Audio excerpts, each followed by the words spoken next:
करा, बंद करू. आपल्याला काय बोलायला सांगितलंय. अहो, प्रश्न विचारायचा तो अधिकार आहे, तुमचा अधिकार आहे त्याला परवानगी देणे. द्यायची असेल तर द्या, नको द्यायचं तर बसल्या खाली रिकामा.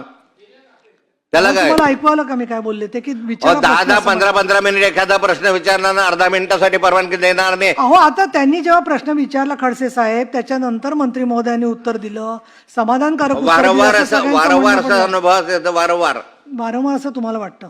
ठीक आहे, आता विचारा, प्रश्न विचारायचा आहे का? मग विचारा. आता विचारतो. मी फार आभारी आपला की मला प्रश्न विचारायला संधी दिली. भांडून का होईना मला संधी मिळाली. माझा प्रश्न आहे मंत्री महोदयांना. विचारणारच नाही तुम्ही, आभार मानले म्हणजे ठीक आहे, आभारी आहे. माझा प्रश्न आहे की हे सर्व विषय झाल्यानंतर आंबा ह्या पिकासाठी जो पीक विमा, फळ पीक विमा आहे, त्या फळ पीक विम्याची मर्यादा जी आहे ते कधी 10 हेक्टर कधी 20 हेक्टर अशी कमी अधिक झालेली आहे. मला वाटतं 10 हेक्टर आंबा एकत्र हा महाराष्ट्रामध्ये कुठेच नसतो.